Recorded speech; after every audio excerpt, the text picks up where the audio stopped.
जाओगे कि ये दो दो प्लेसेंटा हमें क्यों नजर आ रही हैं। This is basically lobe. ये जो दो हैं ये प्लेसेंटा के जो है लोब हैं। असल में ये एक्चुअल में प्लेसेंटा नहीं है, लेकिन ये प्लेसेंटल लोब है। हम इसको बोलते हैं प्लेसेंटल लोब। ठीक है, अभी आप लिखें हम आगे चलेंगे।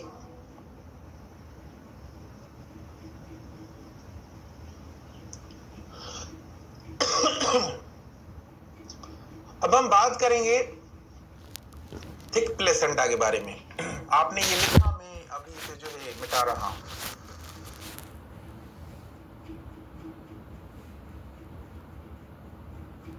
सेंटीमीटर से जो है ज्यादा होती है। अब ये क्यों होती है वो आपको इस कंडीशन में नजर आएगी प्लेसेंटा।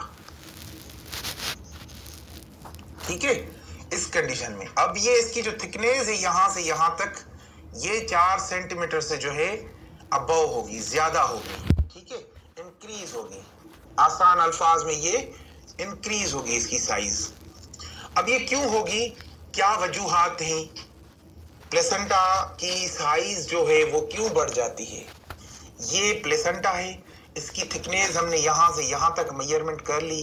5 भी आ सकती है, 6 भी आ सकती है, 7 10 तक आ जाती है, ज्यादा भी आ सकती है। ठीक है, अब ये जो प्लेसेंटा की थिकनेस है, इसके सबब क्या है, इसके कॉजेस क्या है, आप इसको समझें, थोड़ा अच्छे से समझें।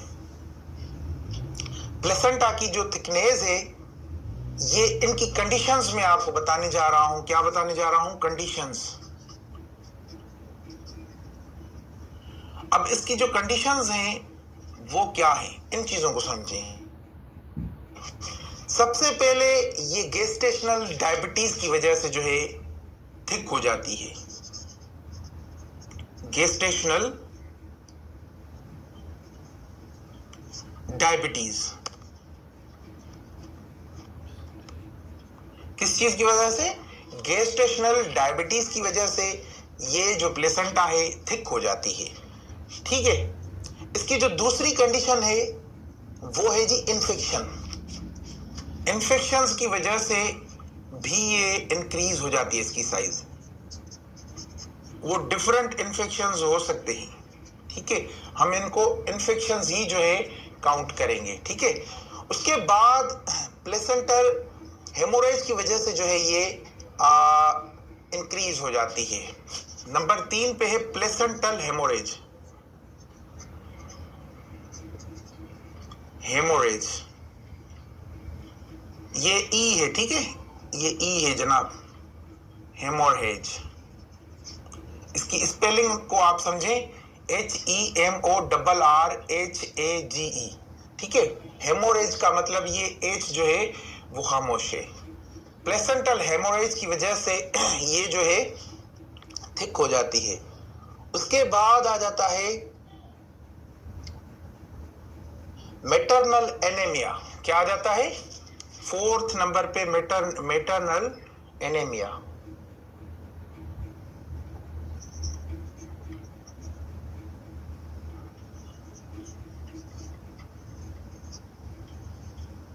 अब आप देखें एनीमिया, आप लिखें इस चीज को, मैं थोड़ा लाइव चेक कर लूं और उसके बाद स्क्रीन को चेक कर लूं कि सही चल रही है या नहीं। ठीक है जी, सही है, ओके, डन हो गया। ठीक है जी, मैटरनल एनीमिया की वजह से भी ये थिक हो जाती है।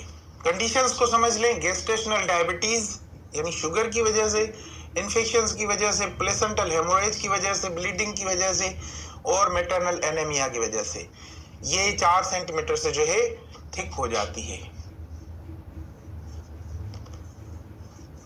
अब आप थोड़ा आगे चलें, ये नोट्स बनाते जाएं, लिखते जाएं, इनको समझते जाएं, अपने तौर पे भी आप जो चीजें समझें आप उनको भी जो है इम्प्लीमेंट करते जाएं। ठीक है, चलें जी आगे चलते हैं अब थोड़ा।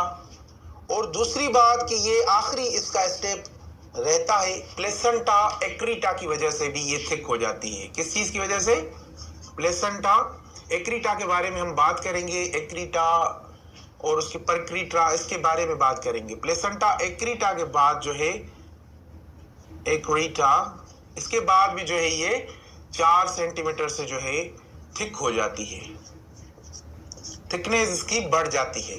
तो इस चीज को समझेंगे, प्लेसेंटा के अंदर ये पैथोलॉजीज, इनकी वजह से प्लेसेंटा जो है थिक हो जाती है। ये लिखें आप। दूसरी बात कि ये प्लेसेंटा थिन क्यों हो जाती है। अब हमने थिक प्लेसेंटा के बारे में पढ़ लिया कि ये क्यों जो है थिक हो जाती है, लेकिन अब हम पढ़ेंगे कि ये भाई थिन क्यों हो जाती है प्लेसेंटा। बेसिकली थिन प्लेसेंटा को हम पढ़ेंगे, डिस्कस करेंगे आज कि ये जो प्लेसेंटा है बेसिकली ये थिन क्यों हो जाती है।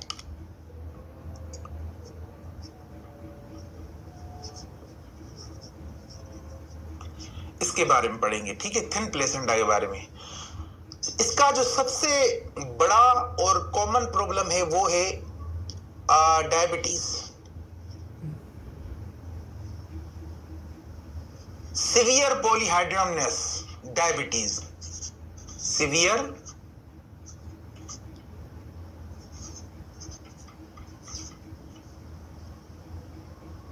पॉलीहाइड्रमनेस,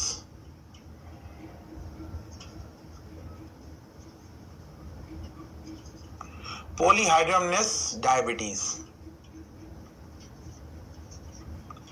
ये भी शुगर की वजह से जो है थिन हो जाती है, लेकिन ये सिवियर पॉलीहाइड्रमनेस डायबिटीज की वजह से हो जाती है। यानी शुगर इतना खतरनाक है कि प्लेसेंटा को थिक और थिन कर सकता है। उसके बाद जो है ये थिन हो जाती है हाइपरटेंशन की वजह से।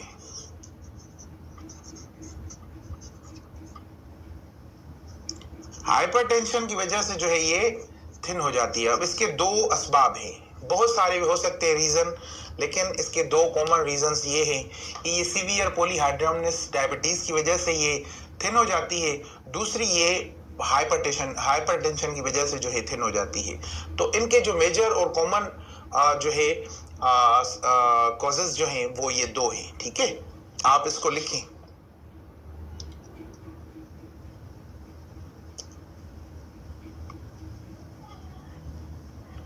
प्लेसेंटा का एक किस्म होता है। अब आपने लिखा, इसको मैं मिटा दूं, चलें इसको खत्म कर देते हैं। एक प्लेसेंटा होती है सर्कमवेलेट प्लेसेंटा, सर्कमवेलेस प्लेसेंटा। अब इसमें ई आ जाती है, ठीक है, सर्कमवेलेट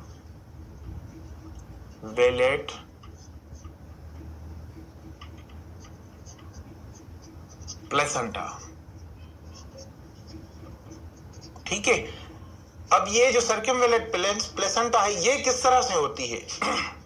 ये बेसिकली इसका जो शेप होता है, अब आप थोड़ा तवज्जो दीजिएगा।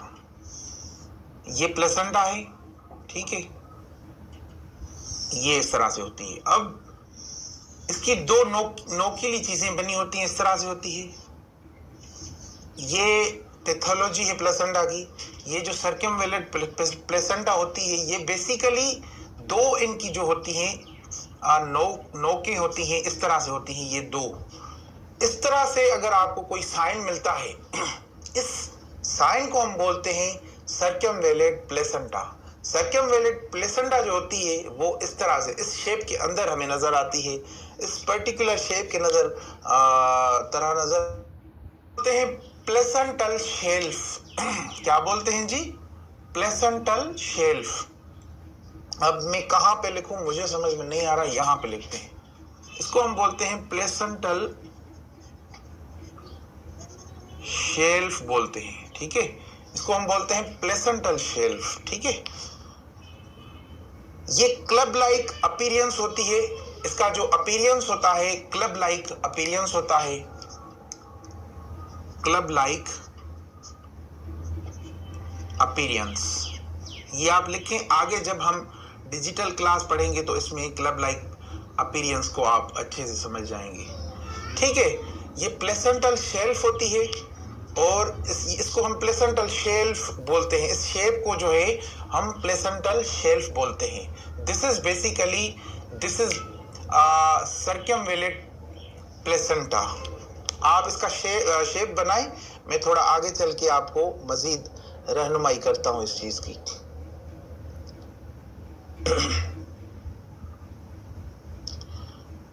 अब हम पढ़ेंगे लो लाइंग प्लेसेंटागो कि जो लो लाइंग प्लेसेंटा होती है वो बेसिकली कैसे होती है, किस तरह से दिखती है, कहाँ पे होती है लो लाइंग प्लेसेंटा। अब इन पे पढ़ते जाएं, होमवर्क करते जाएं,